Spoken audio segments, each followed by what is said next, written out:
Test, test, test. I think we're good here.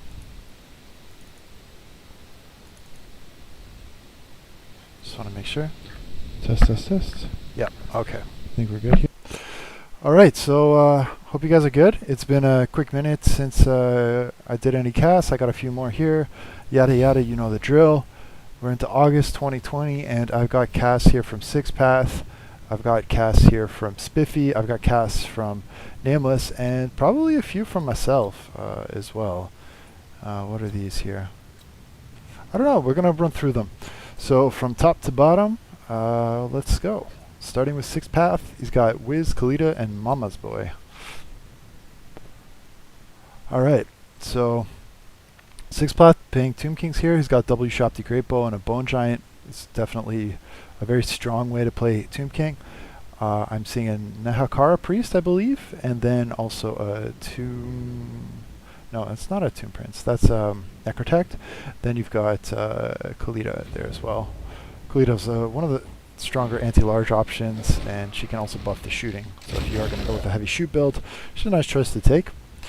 So there's the Lich Priest, so pretty big kit on him. It's got 4 spells. You shop the Great Bows on the sides. They're going to be trying to take out these skirmishers early on. So skirmishers, not the most valuable target on the Dark Elf roster, let's say, but they do hit above their weight, I would say, and their leadership is always dicey. So if you can get a couple of picks, there's a good chance that they're going to run away. Of course, they will flee and come back unless you can escort them off the field. They are pretty fast, but I will say that maybe the Dark Elf player was a little bit too quick to get those engaged, because if you look at the line of fire, his other stuff hadn't moved into range just yet. So it is good to screen with those guys early on. I mean, you can protect higher value stuff, but actually if you look across the front line, he's only got Dread Spears here. He does have the unit of Witch Elves. Of course, you don't really want to be using your Shopty Great Bows on Witch Elves. Regular archers would have done the trick for that. He does have 2 units of Skelly Archers here, so I do expect that they're going to be looking to snipe the Witch Elves at some point in time here. Cold One Knights rotating around the flank here. Dark Riders with repeater crossbows are going to take some pod shots here. It looks like they're content to shoot at the Nehakara Horsemen here. Nehakaras could probably just fall back behind the Shopty Great Bows and the Skelly screen, because this right flank is definitely a lot of resources here on the Dark Elves, probably going to go their way. The left flank, Cold One Knights are looking for a position here, but Cold One Knights, in my opinion, they're not really meant for flanking. Like, that's not where they excel. Cold One Knights are a defensive cav. They're best in the back line here, and then you can use your infantry to just smash the Tomb Kings. The infantry is not going to kite you, and if you look, that's a 1,000 gold unit, and it's been getting completely screened out. It's probably going to rampage here and just not do anything valuable. I mean, it didn't even rampage, so it didn't even make contact. That's why you don't want to flank around with Cold One Knights. They're 66 speed, they're too slow. They just don't do that job effectively enough, in my opinion. Nehakara Horseman is going to tie up this unit. I mean, this unit, okay, fair enough, it did get tied in here, but if you did have a net or anything, then it would have been a lot of time wasted. We'll see. Malekith coming down here, he's going to get in on the archers. I mean, it's not the worst, but he's probably better off going after maybe the Bone Giant or the leadership if you can. The Bone Giant, I don't know. If the Bone Giant's free to shoot at Malekith, well, Malekith is playing in some Skelly Archers. That's not going to be a great situation for him to be in. High Queen Kalita getting over there, helping out again with her anti-large. Here come the Witch Elves. They're going to try and tag Kalita, perhaps. That could be painful for Kalita. We'll see if she can get some support in on her, because she definitely doesn't want to be rampaging Witch Elves. Here come the Skelly Spearmen. They're going to just give her some numbers. These Cold One Knights, it looks like they did rally, and they're desperately trying to get in on these Shopty Great Bows, but they're also getting screened out by spears. And looks like the front line's holding here. Tomb Guard paying the dividends here, and the Dark Elves kind of being punished for going too cheap with their infantry.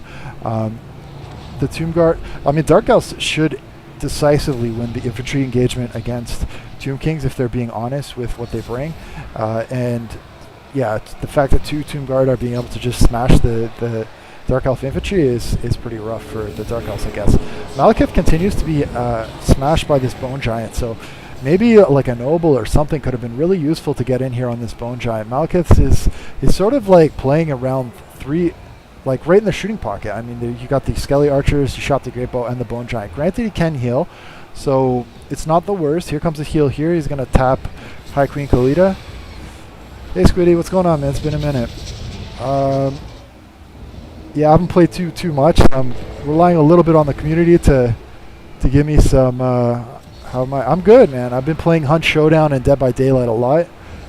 Both very fun games. Maybe I'll stream those sometime soon, but you know, I still got a bit of nostalgia for Warhammer, and once in a while, like I feel the call to come back to it. I know I might play some more. We'll see. But yeah, Malekith's getting over here looking for an opportunity. He could probably rear charge these Ushapti Great Bows, but the Cold One Knights are getting tagged in the rear from some spears. We do have the Bone Giant finally getting surrounded by Cold One Knights. So Cold One Knights, you know, it's been a while, but they're finally doing what they need to do. Balance Bar is creeping back to even. Dark Elves do have some opportunities here. The Dark Rider repeated crossbows putting AP shots into the Bone Giant. The Bone Giant, I mean, the only target he really has is Malekith, so he's going to get chipped down, but it is going to take some time here. We'll see if Six Path is able to put his skelly spear screens out in front of the skirmishers. There are some Witch Elves here, but they're pretty tattered. Oh, that sucks, man. Sorry to hear that, Squiddy. Yeah, it's been a rough week for me as well, for some personal reasons that I probably won't get into on stream, but not for me, but more my family. It's had some health issues, but yeah. So Bone Giant tagging Malekith, or trying to. He's still, I mean, he's sitting around 30% HP. Well, I don't know what his Winds of Magic are like. He might be able to drop another Soul Stealer. That could be rough. If he can hit a Soul Stealer here, there's a good chance the Bone Giant's just going to crumble out. I do think those spears need to be pushed up, though. They need to, like the Dark Riders repeated crossbows, they don't have the greatest range, right? So if you do fall back with the Bone Giant and push up the spears, they're going to have to rotate around, and you can probably get the Bone Giant to get a few more casts for you. Ravages of Rakarth are going to get in here, just muck up the spears. Malekith tried to tag High Queen Kalita, but really nice micro there from Six Path just to dodge that breath attack. That could have been vicious if it did land. Would have been super punishing to the leadership and the chances of Tomb Kings winning. But she does dodge not a bullet, a breath, and she is okay. Malekith's breath, by the way, it is better against infantry than against individual entities. It is Black Dragon breath. So shout outs to Italian Spartacus for going through that Dragon Breath video. That was super helpful. So when I do have Malekith, I'm usually trying to target infantry blobs or cavalry rather than individual entities. But of course, if you can get a hit on a Lord, especially Tomb King, that's a pretty nice hit. Bone Giant does connect on a nice shot there on Malekith. That's going to be enough to rout him off the field. And I think that's going to be it for the Dark Elves. All they have left is Spears and Skirm Cav. And I think Kalita could probably deal with most of that herself. Bone Giant is crumbling here. And there's the final shot. That's going to take Malekith out of the field. I think we can fast forward this one now.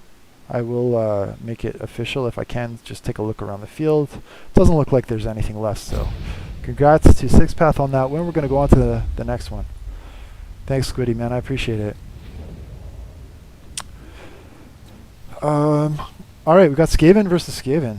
Should be fun. Mirror matchups are sometimes hard to cast, but we'll see how it goes. We do have Clan Eshin versus the regular Skaven, so it should be a little bit easier to tell them apart.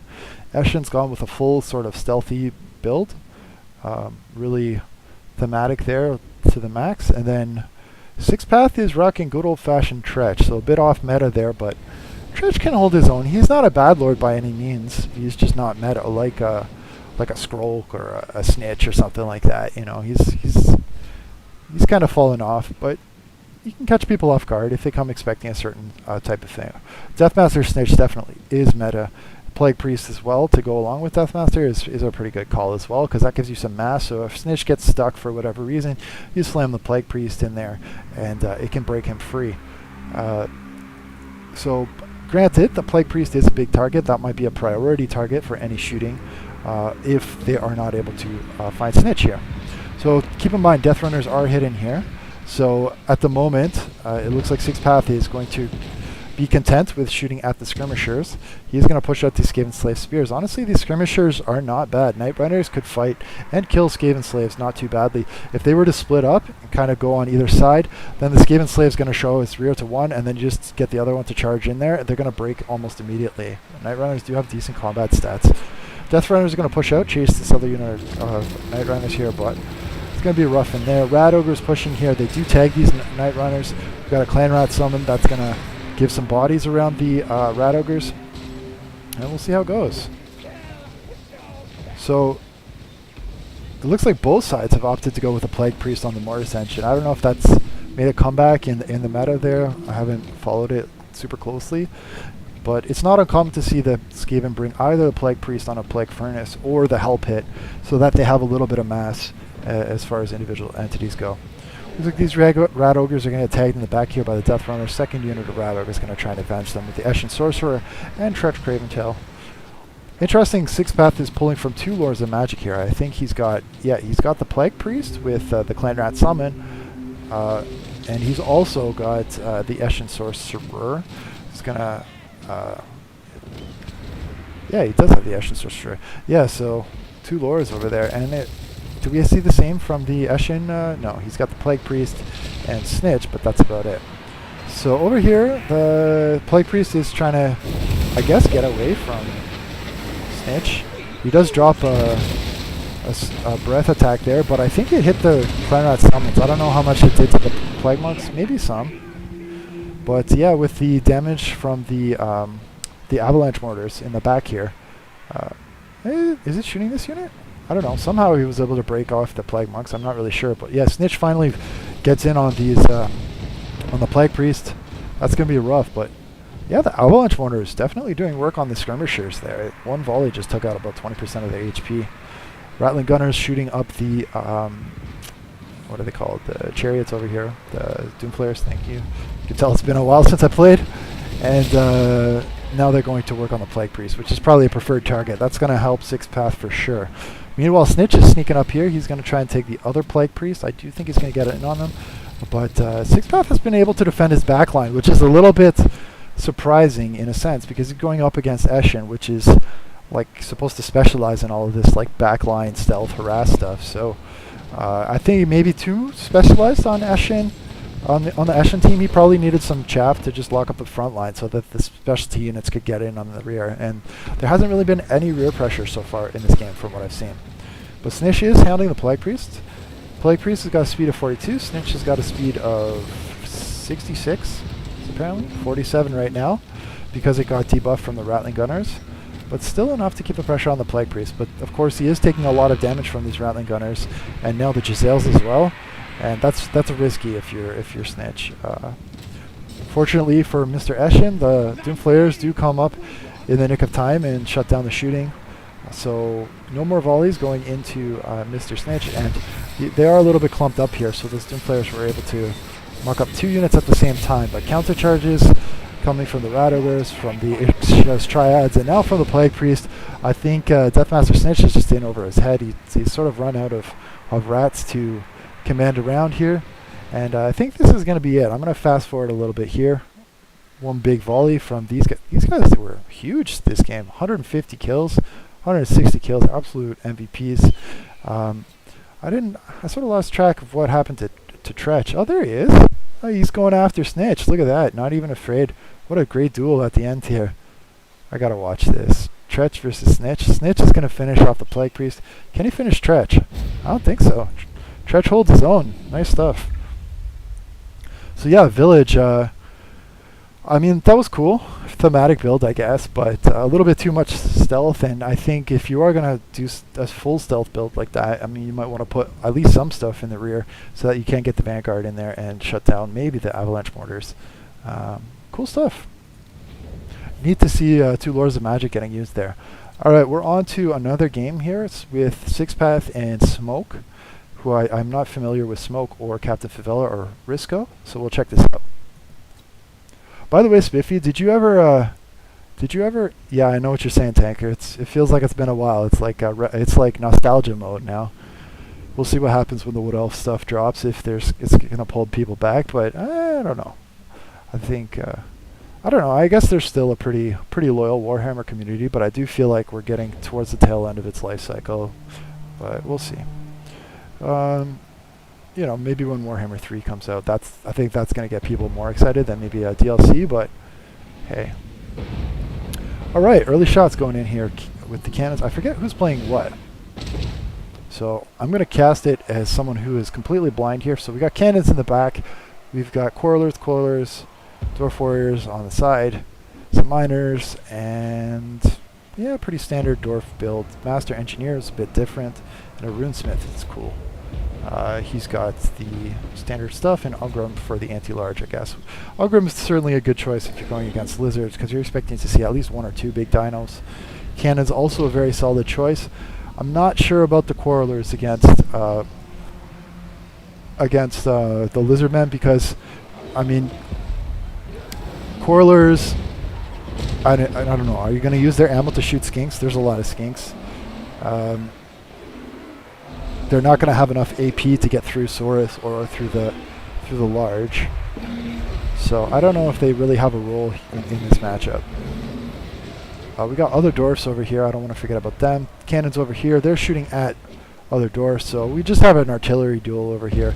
Cannons and 2 grudge throwers versus 2 cannons. So kind of an even trade there. I think that that'll be a bit of a wash, but maybe a little bit of pushing going on from Belagar and his ethereal squad over here. I think most of the action's here right now, so I'm going to focus on that.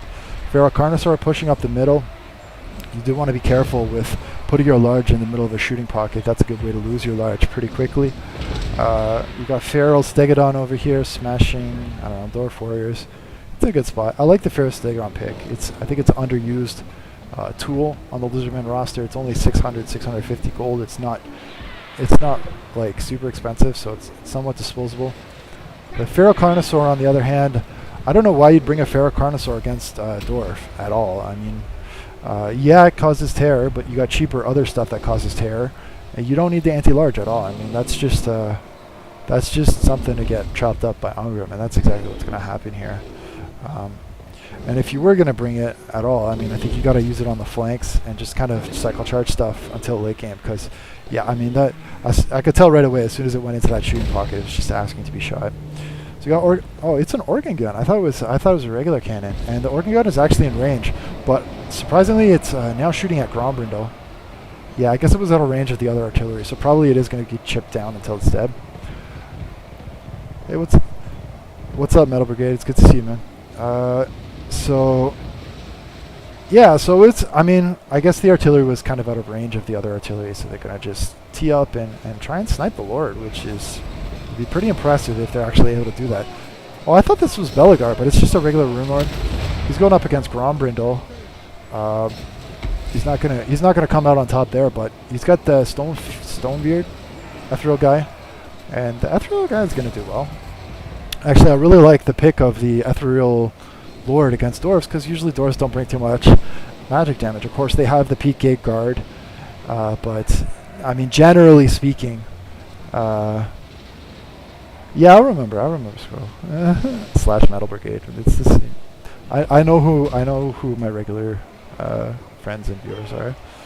So Ungrim's here with Mundy and Runesmith, and yeah, I think Mundy's gonna die, man.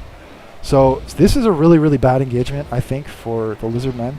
And we got another really bad engagement over here for the other Dwarf Lord. Oh wait, but look at all this infantry that's showing up here. Maybe it's not as bad as I thought it was. I mean, now it's just 2 heroes, and they're also getting melted. But I think that there's a lot of friendly fire damage here. I mean, these guys they're firing flames into a blob here. They're probably killing more of their own troops. Are they? Yeah, I think they're roasting some of their own dwarfs here. And these guys are roasting dwarfs, so there's just Iron Drakes all over. These guys are not in a happy place right now. Some of these guys have got to break off here. That's too many dwarfs. They're getting killed on both sides. It's hilarious. Thanks, man. Yeah, what happened to face cam? That's a good question. I have it here. I'm just not wearing a shirt right now because it was like hot and I didn't feel like wearing a shirt. And I was like, I like you guys, but that might be a little intense for me to show up on live cam with no shirt on. I don't know. That might be the last time anyone ever watches my stream if I do that. Or maybe it'll attract a different audience. Who knows? Over here we've got the master engineer getting eaten by some cold ones. We'll see if he can hold his ground. I don't know, man. That's this is like Jurassic Park all over again, but fantasy version. The clever girls versus the dwarf engineer. Oh, who did the clever girls chase in Jurassic Park? It was one of the nerdier characters, wasn't it? some guy with glasses, I think. Hey, thanks, Squiddy. Yeah, my BD's... Yeah, well, it's coming up soon. Yeah, actually, I'm kind of overexcited. It's not until the 28th, so it's like 2 weeks from now. But I didn't know what else. I didn't know what other landmark to talk about in August. So I'm like close to my birthday, I guess. I'm getting my teeth pulled at the end of this month for anyone who cares. My wisdom teeth are getting out, so I'm a little bit mentally preparing for that. I gotta get 2 teeth out. Yeah.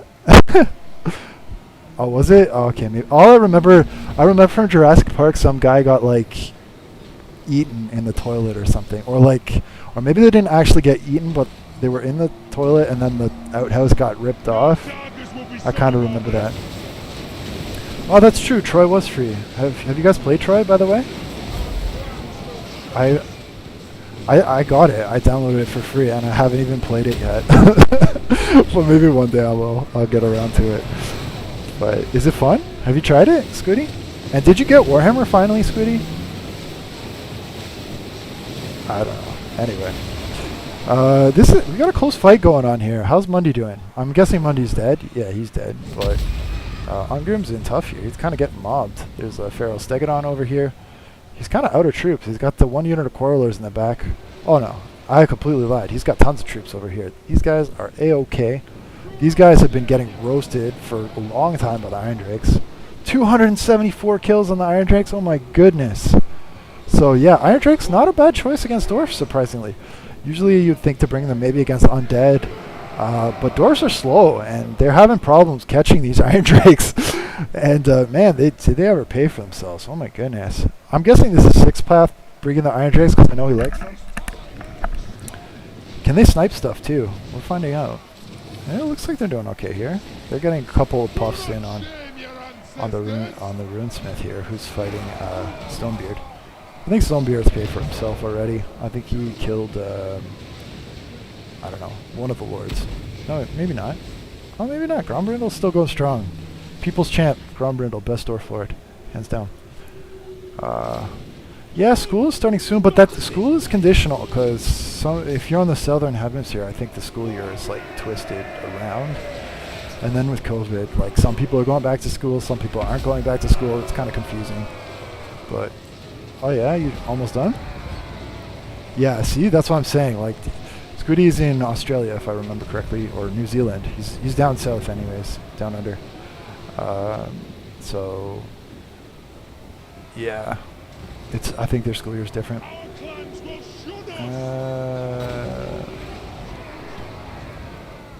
So I think this game is pretty much done. It's just clean up now. I'm going to fast forward. We're going to get on to the next game.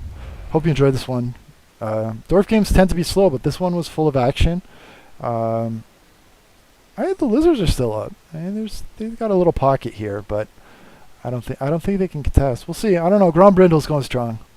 I think Grombrindle needs to reunite with his dudes right now because he's getting sniped over here. He's got to go find the lizardmen, boys. Yeah, that's the end of Grombrindle. Oh, you got roasted. How many chevrons do these guys have? They still have ammo. 320 kills? Are you kidding me? Yo, they've been roasting dwarfs for days, and they sniped the lord too. My goodness.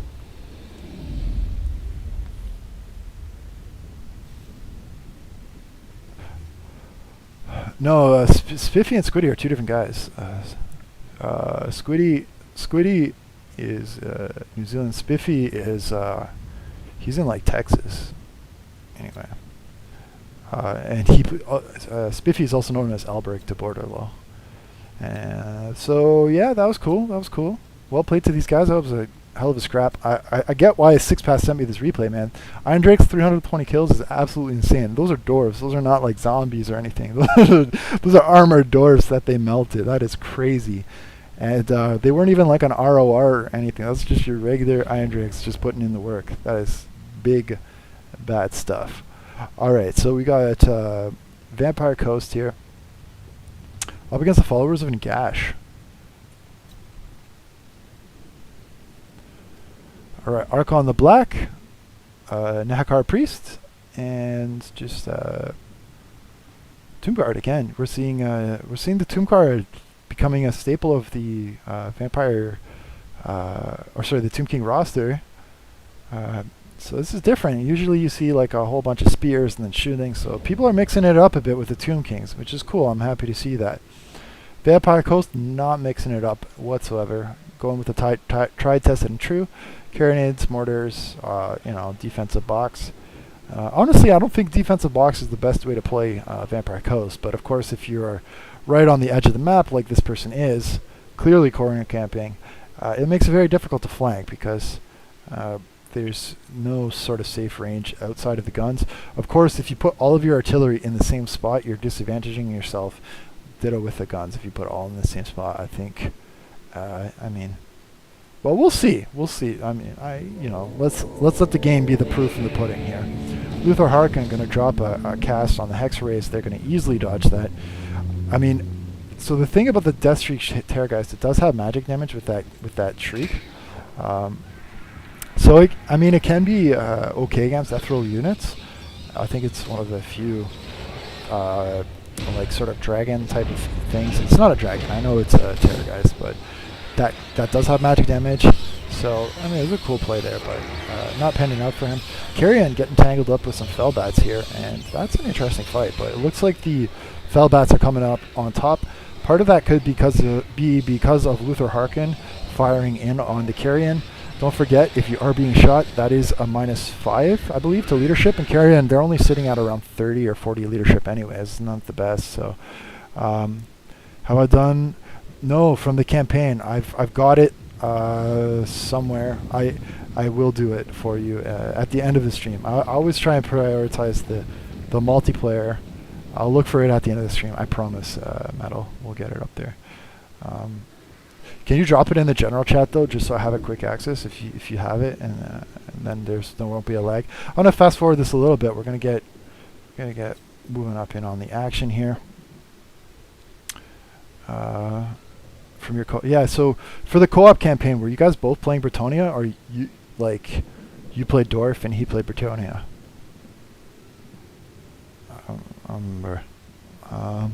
So gunnery mob over here. They're trying to snipe the Nahakar priest. So I like what Nameless is doing here. You see, he is trying to divert some resources here onto the flank. He has forced one of the gunnery mob to reposition to sort of change its firing arc to this direction.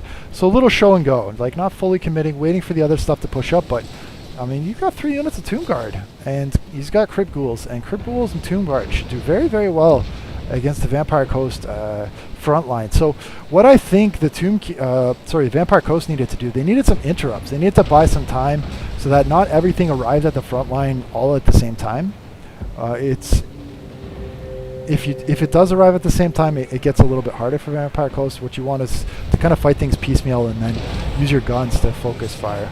Nahakar Priest is absolutely getting sniped off the map here, so really rough focus fire here. Unfortunately for Tomb Kings, they don't really have any way of healing their lord until that Realm of Souls procs late.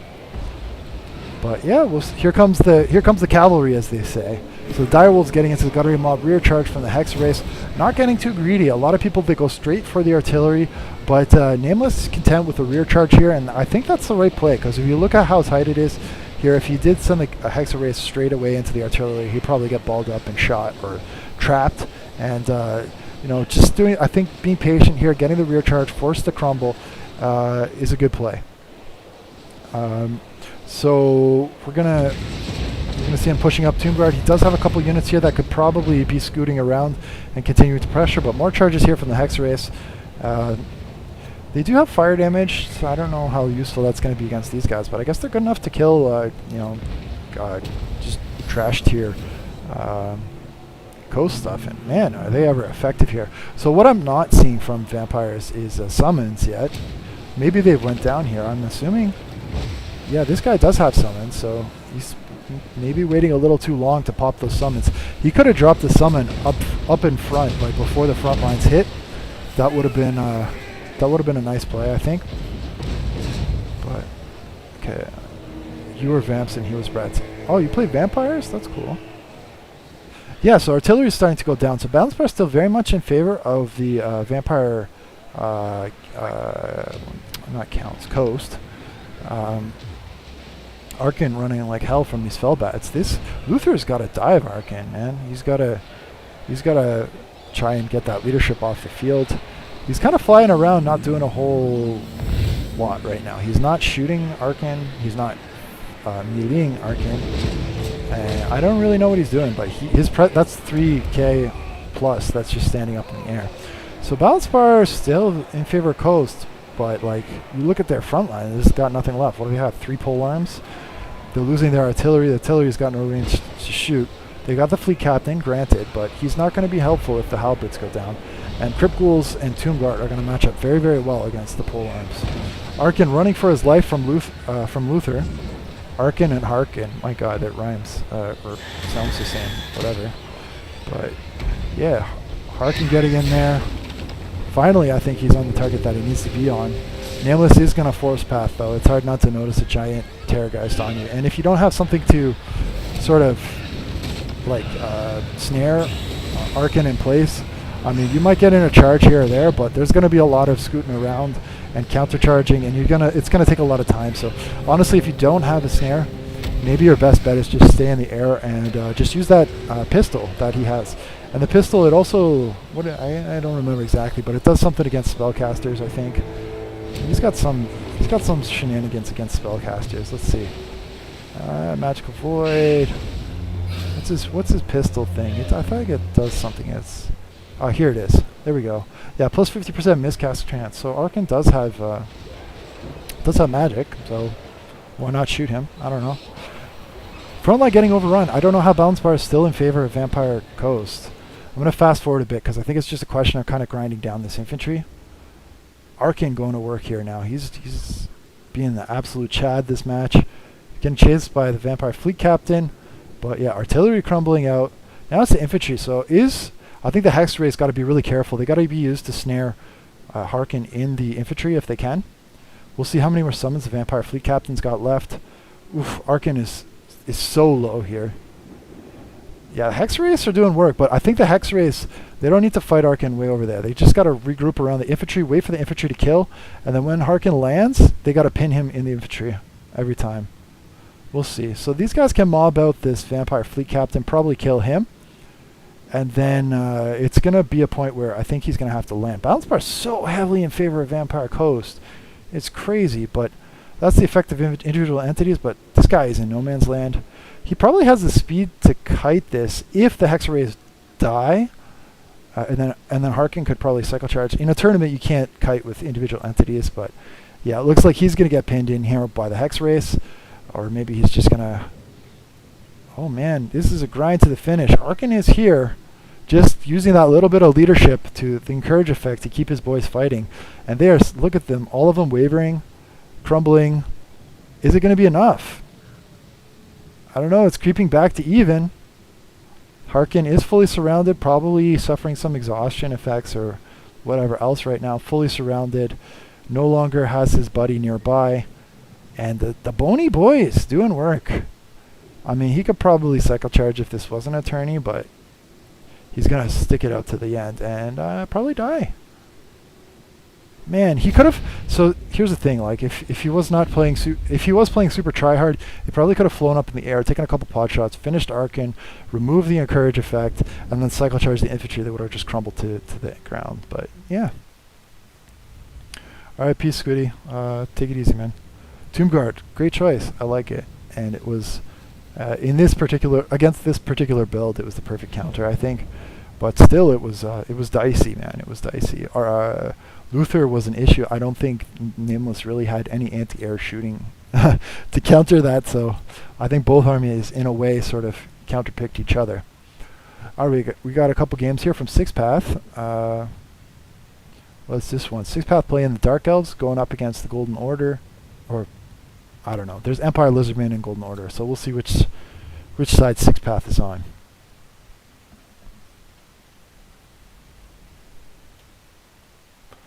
I got a couple messages here on Steam, but yeah, nothing too crazy.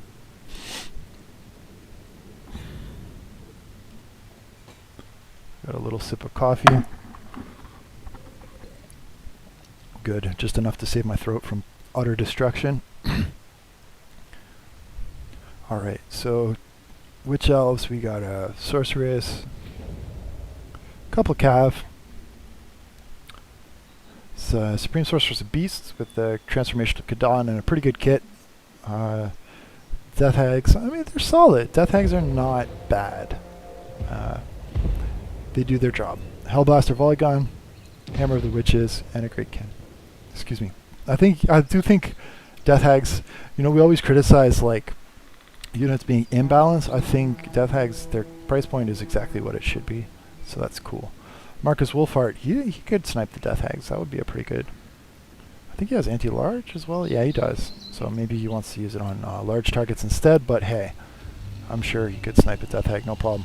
This can also snipe characters. So Sorcerer's got to be really careful. Supreme Sorcerer's Beast doesn't have any heals.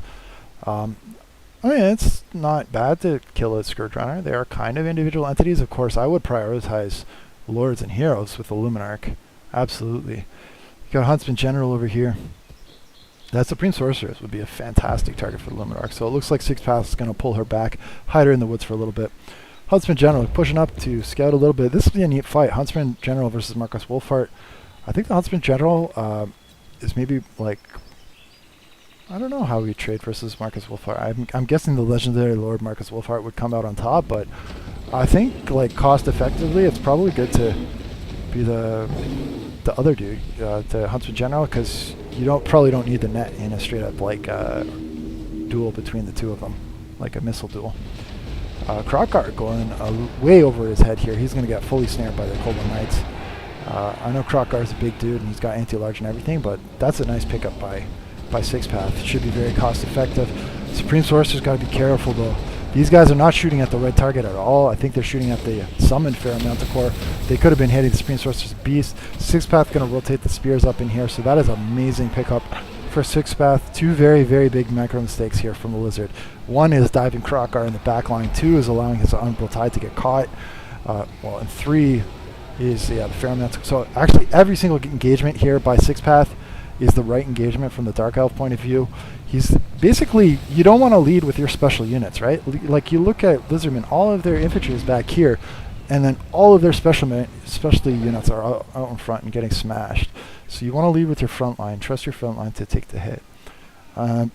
Mortars are probably getting sniped over here, so very, very passive play from the two Empire players.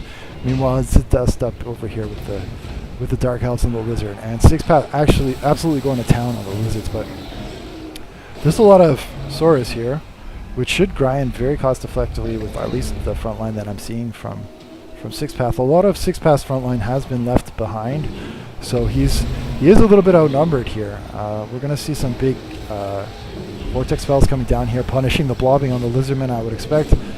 There it is, Arns of Paul's Black Horror. Beautiful stuff from the Supreme Sorcerer's Beast. Now, one thing I will say, the Source, they do have pretty heavy armor. If that was cast on a unit with lower armor, that Supreme Sorceress could easily have 200 kills right now. But because of the heavy armor of the Source in the 60 range, and the fact that they didn't have much HP damage, it's not going to net her a lot of kills.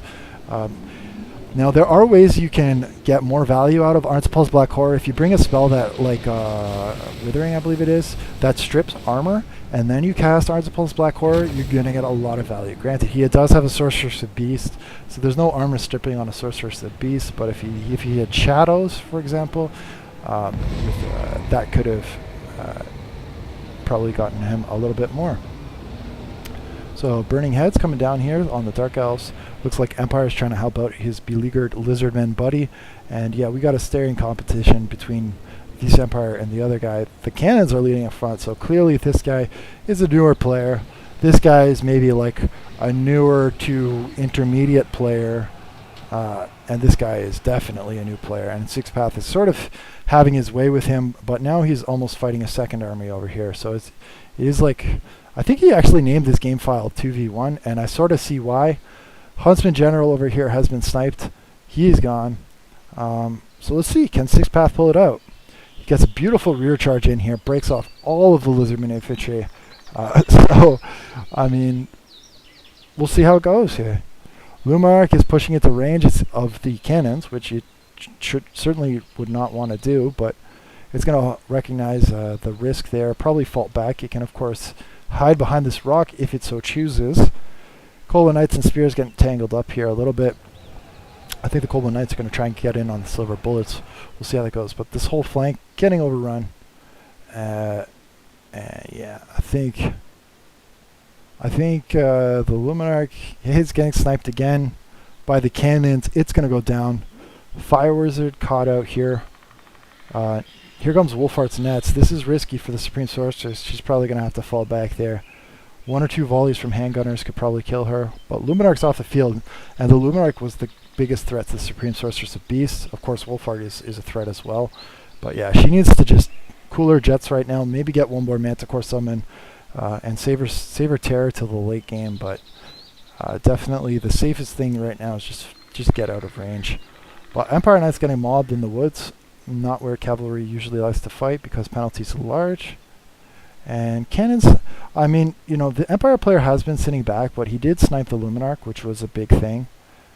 And he's kept his cannons online. He is sniping the Bright Wizard, so like not the worst targets, I guess, to shoot at out of the options that are there. He did shut down the mortars, so you know he knows what he's shooting at, but he's pretty. He hasn't, I think, mastered the micro of all the other stuff. But we'll see. As a Dark Elf player, you kind of have to play aggressive, and so I'm sure Sixpath is hoping that he would get a little help here, but locks up some stuff with the spears and gets charging with the chariots. Death Hag's in there as well, and he's able to just kind of run over the Empire players with only the supported cannons. So Sixpath almost, you know, with only a little bit of cannon help, he essentially took out 2 armies. So that's some pretty crazy stuff right there, and that just shows you the power of good micro.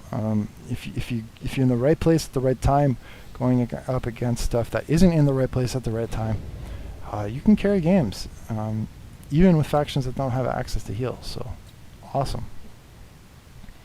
Alright, we got stuff from Spiffy here. We've got Skaven, Bretonnia, Empire, Norska, and then maybe 1 or 2 games from myself. I'm not sure. Then we'll call it.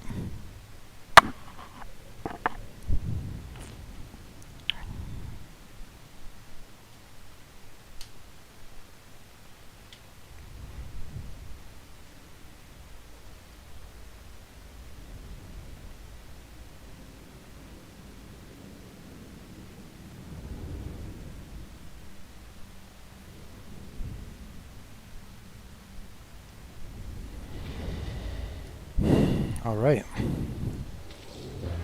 Hull Pit Abomination, 2 Assassins, and Lord Skrulk. And the Prophetess of Heavens on the right flank. In the back we have General of the Empire, Lightcaster, Warrior Priest, and Mr. Wulfric the Wanderer himself, and Shaman of Death. Shaman of Death, excellent choice against Skaven, as are hounds, by the way. The Norscan Warhounds, you probably don't need those ones though. Those are more anti-large, maybe better against Bretonnian cavalry. We're not seeing any Bretonnian cavalry, it's mostly infantry.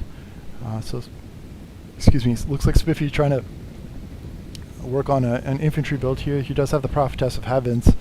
I don't think it's the most competitive Bretonnian pick, but sometimes you just do what's fun, because it gets old to use the same stuff all the time. You don't want to use your boat on Skirmcav. Oh my goodness, that boat is so powerful. I mean, even if you route them, I mean, man, you could have used that later in the game and just done so much more damage on stuff once the mainline engagement did happen. Of course, I think if Spiffy was on top of his game, he probably could have dodged that boat entirely, because those are super fast units. But a little revenge here. We've got Vortex Spell coming down. Chain Lightning. Maybe a bit early on that, and not on the most expensive units either. Probably could have done more work on the Berserkers. And Chain Lightning is one of those spells, I think it works best with an individual entity. So if you can drop an individual entity in here, then cast the Chain Lightning, which is going to go like all around whatever is trying to attack the individual entity, you could buy a lot of space for your individual entity. But like if you got stuff to blob up around, let's say, the Green Knight, and then you dropped it, or like or a Lewin, yeah. See, a lot of this Vortex stuff is not really landing where I think it needs to land.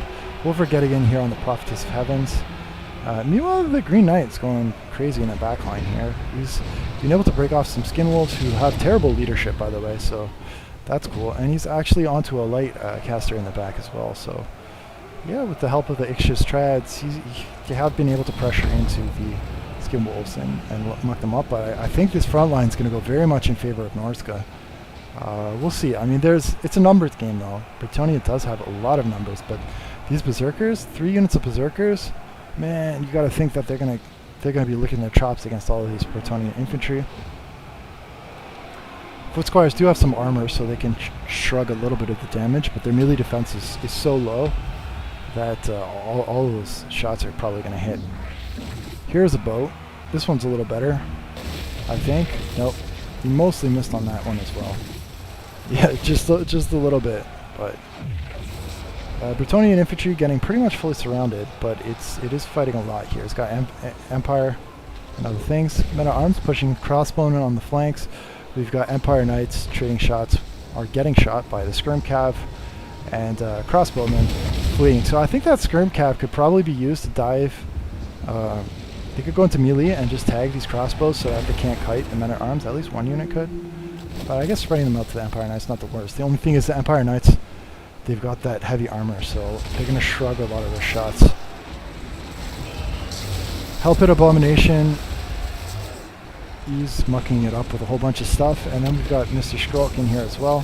Skrulk Assassin, I don't know, maybe it'll go in the way of Skaven. If they can get a summon up here, I do think Skaven should be able to force their way through the Skin Wolves.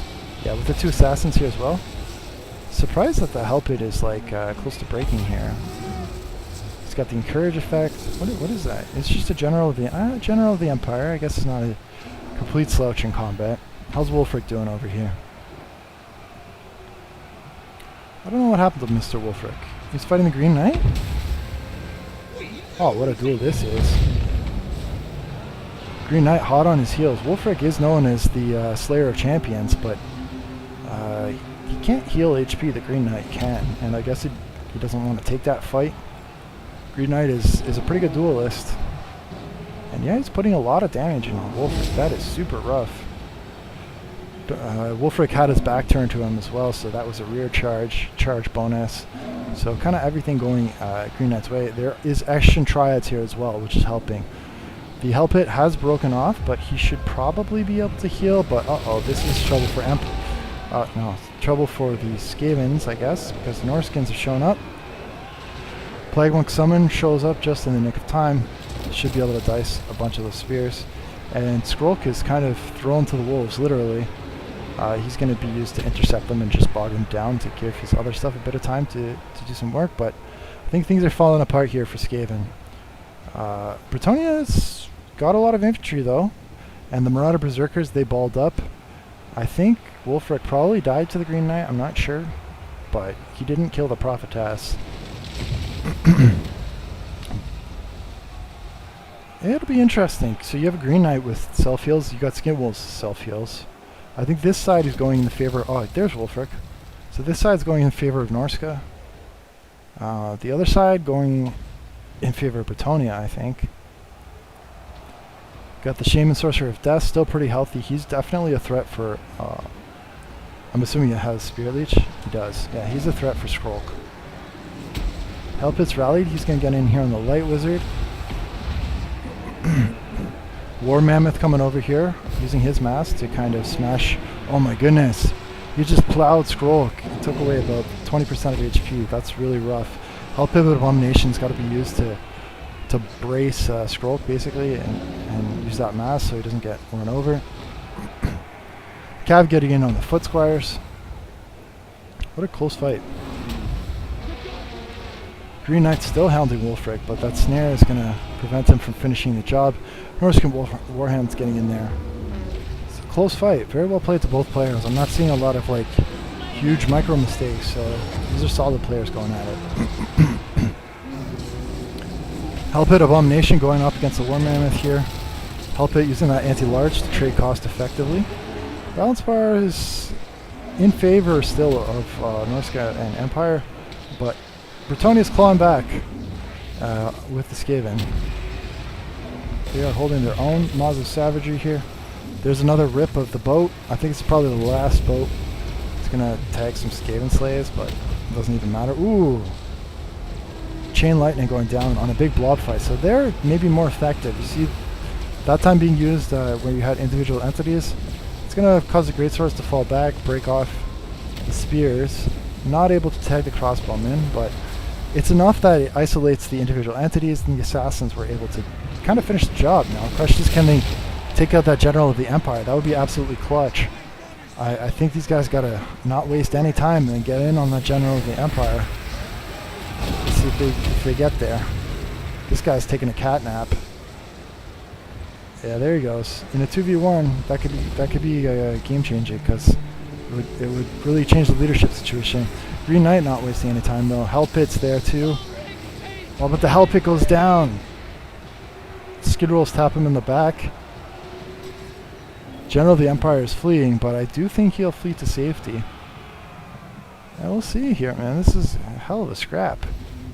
Polearm's being trying to be used against the War Mammoth, but the War Mammoth is going to tear rod them, and they're not going to be effective. Berserkers are going to dice up these polearms. Maws of Savagery, it's not much that can catch them. There's one very tattered unit of mounted yeoman archers. Wolfric is still... Oh, there he shattered. I don't know what shattered him, but he got shattered. Maybe the caster shot something at him? I don't know. Or maybe he just like was too close to someone and got spooked. That happens sometimes. But yeah, I think this is coming to a close here. Yeah, probably just too much for the rats. If this mammoth gets a charge in on Skrulk, I think that could be it. He's going to tear out this assassin. And Green Knight's going to get fully surrounded. Yeah, that's it for Bretonnia and Skaven, but very close game. And thank you for sending a game where you didn't win, because it keeps it interesting, and compliments to your opponents as well, because you know you gotta respect your opponents when they beat you sometimes. Green Knight going to make one last heroic stand for the lady, and he will be down soon.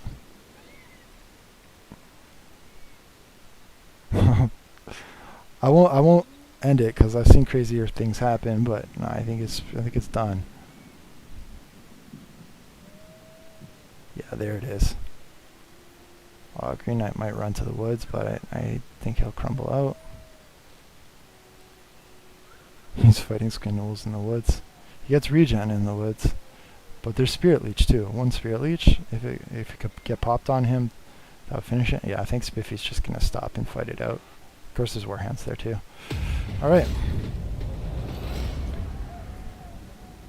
Hey, Nameless. Yeah, man, I posted all. I did cast your games earlier, Nameless. So I've gone through the first of the Spiffy here. We got Spiffy's Revenge, so maybe he wins this one. And he's playing Warriors of Chaos. I haven't seen him play Warriors of Chaos before. We'll check that out. We got Lizardmen, Dark Elves, and Empire. Let's see. Yeah, man, it's there. You got to go back. It was Tomb King versus Vampire Coast. It's a good one. You pretty much lawnmowered that front line. It was cool. So we've got, all right, Prince Figgold, a Metalcaster, some Marauders, Chaos Warriors with Halberds, and Chosen. Bah, bah, bah, bah. I think Albrecht is really trying to test the limits of infantry builds. You know, just seeing from what he's bringing. Svigold is a good option if you are going to go with an infantry build. And so when do you want to bring infantry builds, like heavy infantry builds? Probably against artillery heavy factions where you think they're going to be really immobile, and you can just use your high HP pool to kind of get over things, and you're not too worried about cycle charging. Outriders with grenade launchers are going to be devastating against Chaos if they don't have any shooting or skirm cav. Yeah, it looks like Spiffy's just going to take that right on the chops. I mean, all he's got are some Chaos Warhounds, but Chaos Warhound's not the best in combat, and honestly, even Pistoliers and Outriders are scrap in combat as well, but they can probably just fight the Chaos Warhounds, and then these guys would be able to shoot as much as they want. So mistake here by the Empire player. Look at this. He's got 3 units running away from 1 unit of Chaos Warhounds. All these guys got to do is charge them, kill them, and then the Outriders with grenade launchers can do whatever they want. And because of this 1 unit of Chaos Warhounds, they're screeding out 3 units. 3 units are not shooting. Meanwhile, all of this infantry is pushing up and not getting shot. That is a very big mistake by Empire to have those guys on skirmish formation and waste all of that time where he could be getting in free shots. I mean, his build like hard countered with Chaos Spry, and he just was not taking advantage of it. So, in fairness to the Empire player, maybe he's busy doing other stuff. He's got schemes and dreams, and he's sending stuff around the flanks over here. But it's Demigryph Knights and Empire Knights, and Demi isn't. I mean, they're slow. They're 66 speed, man. I mean, it's not the worst. Okay, if you can get a rear charge in on the Lizardmen, that's cool stuff. But I mean, Empire, they have defensive cavalry. Like you gotta know your army and know your builds, and it's gonna be slow. I mean, I don't know. Maybe it'll pay off. You got Karl Franz. If you drop a heavy buff at the right time, could be good. I mean, maybe bad luck for Spiffy in a way, because he's brought an infantry heavy army and he ended up with a kite sort of Empire army. There's no cannons here. There's very few spears. Only 2 units of spears. There's a lot of cavalry, but yeah, Chaos Warriors halberds. Did I say Chosen? I thought I saw Chosen in that. No, they're just regular Chaos Warriors with halberds. I mean, they're tanky, so we'll see. They won't just like fold. You got Lokir Felhard up in the air. You could probably drop a breath attack on something. If he just rear charges those Chaos Marauders, they would break. I don't know why he's just sitting in the air doing nothing right now. I know it's hard to micro everything. I shouldn't be so rude, but yeah, he's got that's just so much value just doing nothing right now. Bolt throwers are cutting back. This other unit of bolt throwers has been kind of locked up. Golden Hounds going over the spears, and Chaos Warhounds have been intercepted, so they got to be careful here. Karl Franz, it looks like he dived at something. I don't know what, but he's probably looking for large targets right now, and Chaos doesn't really have any, so all small builds from Chaos. Interesting. Lokir Felhard is in here with the Chaos Warriors. These are with halberds, so that's a good spot for them to be in. Pistoliers are going to shoot them, and we'll see, but spears are here. So the spears could be used to screen out the pistoliers while the halberds fight Lokir, but instead they're going to pile in on that. Kroxer is coming over to help in the fight against Lokir. We'll see. And Karl Franz, I don't know, he's just playing against some infantry right now. I think he just has no idea what to do. He terror outs some Chaos Warhounds. That's a good call. That could free up the Bolt Thrower to get back online. Bolt Thrower doesn't have many good targets other than maybe the Kroxagors. We got Gorok, so Gorok is a good choice if you're expecting artillery. And against Empire, it's a good choice. Against Dark Elf, I've never had problems killing Gorok as Dark Elf. I mean, not really. It's a bit slow, and Dark Elves have AP shooting that can out-kite him, but yeah, Balance Bar dead even here. Lokir has awoken, and he's potentially active. King Priest and Chaos Sorcerer of Metal are just chilling, not experiencing any pressure. Supreme Sorcerers of Fire could possibly go fight the Skink Priest and just kill him immediately. 280 weapon strength, 22, 26, 285, 39, 30. So she could just go fight that Skink Priest and kill him. Instead, Lokir is going to go play bumper cards with him. So that's interesting. Karl Franz coming over here. Yeah, I mean, that's good recognition that they can go and just fight those casters, I guess. Demi's getting in some rear charges and stuff, but they're stuck up in Kroxagors and Legion of Chakwa, RORs, a lot of mass. They're going to hold their own over here. Empire Knights as well. Same thing. So yeah, Chaos War has, there's a little defensive bulk over here, and the Cav just not finding an opening. The Cav have got to rotate around. This is where you don't have the anti-large. You got Saurus, 4 units of what, Chosen? Oh, there is Chosen here. Okay, but these are regular Chosen, not the halberds. But yeah, anyway, this is where there's a lack of anti-large. There's a unit of Chaos Warriors over here, but that's where the Cavs got to look to find fights. So look, here's healthy. We'll see. Still anyone's game. I'm going to fast forward here. So some repositioning by Chaos. charges over here on the bleak swords, gonna break them. Mr. Sviggold is feeling magnificent. He's completely healthy. I don't know, maybe Fellheart could... No. Sviggold's sitting in unit of warriors with halberds, that's cool. Yeah, close fight, man. But I think that the Empire and Dark Elves are running out of troops. Empire didn't really bring any foot troops. All they had was Cav, and the Cav didn't find the mark, in my opinion, in this game. And they tried. They rotated around the back, but then they just stood in the back, and they didn't re-rotate once the anti-large screens got there. And the Outriders with grenade launchers, I didn't see them really landing shots where they need to land them. We'll see. Fellheart's a dreaded duelist, so he could heal and cause issues, but at some point you're going to have to kill the infantry, and Karl Franz is anti-large. Firecaster probably not going to be the best against the heavy armor. I'm assuming there's like, was it oh, she got piercing bolts. Piercing bolts is good against Chosen and stuff like that. We'll see. Yeah, balance bar trending in favor of Empire and the Dark Elves. They're going to kite back here. It's a little bit of a chase game here. I'm hoping there's going to be... Okay, so Dark Elves are reforming here up on the ledge. They're not in full kite mode. Liz is pushing up here. Pistoliers and other light cav falling back. I don't know, at some point there's going to have to be a decisive engagement. We got... we're like 12 minutes into this battle. I think there's going to be a big fight soon. Here comes the cavalry, it's going in. Counter charges from the Kroxigors.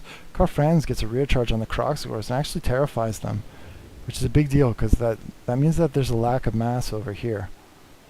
Sviggold was not able to keep them fighting with his leadership. If he had standard die, maybe he could have popped that and kept the Kroxigors online. I'm not sure if it was on cooldown. Gorok is wavering. Oh, this is danger time for the Lizardmen and co. If Gorok breaks, man, then everything's in full rout. Lokir is sort of anchoring this stuff over here, but the Chaos front line is going to run over a lot of stuff. I think these guys should have committed to killing Gorok. Instead, they divert resources back to holding this sort of tattered Dark Elf line, and I don't think they had any hope of holding that. And I think that was a misplay. I think if Fellheart and Franz just committed to killing Gorok, then they could have probably cycle charged stuff with the Cav and the large there. But as it is, it could turn into an infantry grind here. The Demis are getting chopped up, man. They're almost done. Fellheart's still healthy, and Franz is too. But you got to think that the Lifecaster's probably low on Winds of Magic at this point. I'm guessing she's probably popped a couple of regrowths. You are seeing the healing cap show up on both of the heroes. And despite all of the cycle charging, chipping away at the HP is starting to have an effect. Are we going to see? Oh, it's close, man. It's so close. Gorok gets a rear charge in on Karl Franz, though. You got to be really careful you don't get tagged by Gorok. Sviggold is going to tag him, too. There's no front line left, so now I think they have to commit to cycle charging or to commit to fighting. And, yeah, I think that's going to be it. So Chaos showing that infantry is still viable in certain matchups. I don't think the Empire played it as good as they could have, but yeah. And I think they were fortunate to draw a Karl Franz as well, which is an anti-large specialist. Alright.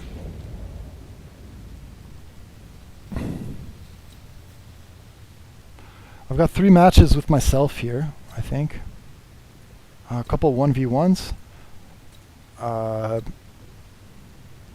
got a 2v2 with Badass? What's that one?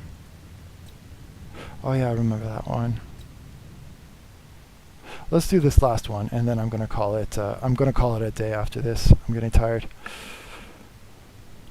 I still haven't cast the campaign battle, but hey.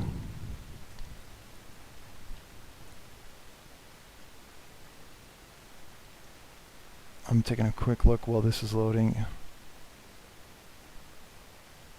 Nope, I don't see it. Alright, so this is a 1v1 game I played. I just found a random guy in a casual lobby. So I wanted to see how it would go, because nostalgia. So we brought 4 units of Scrim Cav, and then as I've seen a lot of high elf players do, they've just delayed the front line engagement as long as possible by putting them way at the back, and they want to just maximize the amount of time that they have with their Scrim Cav to do what they want to do.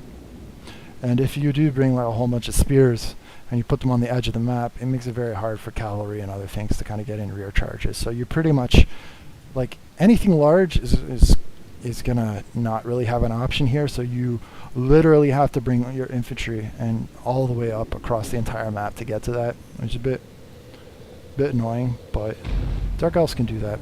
So early on, what's happening here? We got Archmage and other things trying to snipe out my well, Archmage. I don't know if he has a Soul Blast. He does. Yeah, so I think that's why I hit my Sorceress of Beast.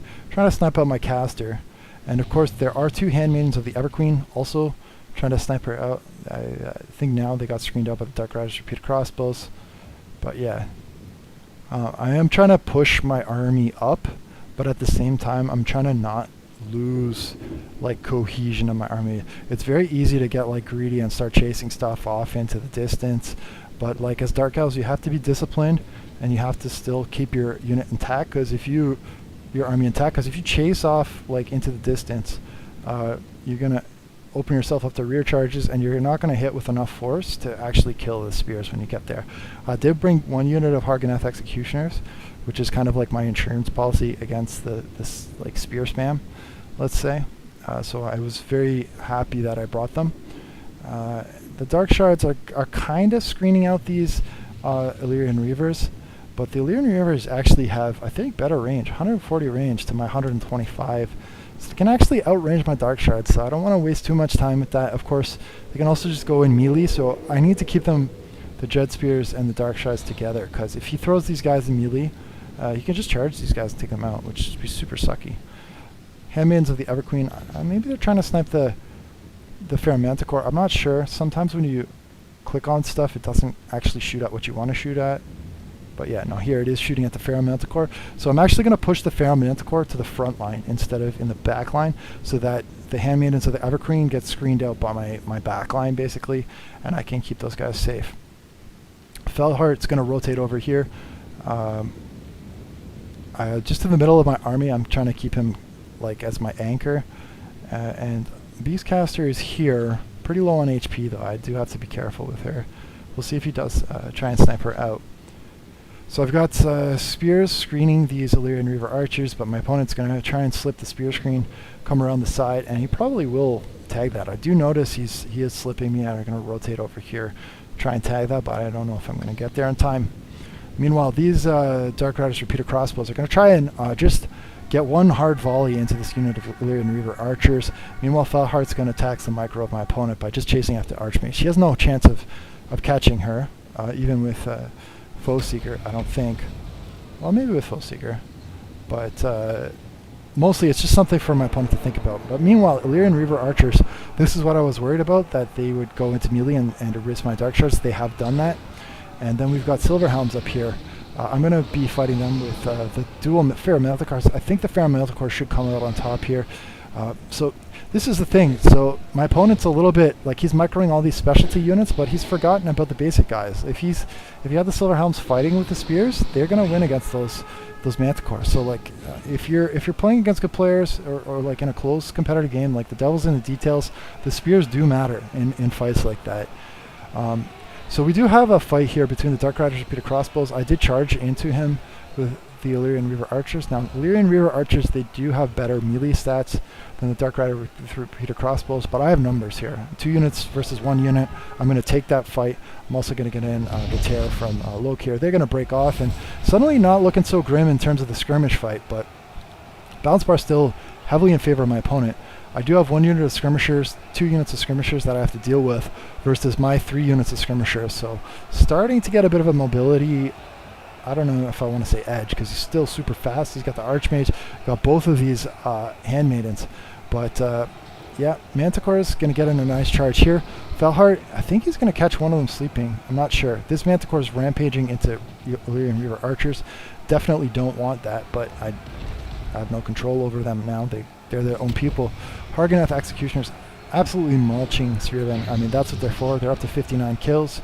Using that high melee attack, a murderous prowess popping, getting them off the field. So again, devil in the details. My opponent does have Swordmasters in reserve, but he's not commit this unit of Swordmasters to deal with the Harganeth Executioners. He has sent this unit to deal with my Dread Spears. He's killed them successfully. Manticore tagging the Handmaiden at Everqueen, getting her off the field. So that's nice. Balance bar in favor of my opponent right now. It's looking rough for me. But Harganeth Executioners are now onto the second unit of Spears. These are Silver and Guard. The first unit was regular Spearmen.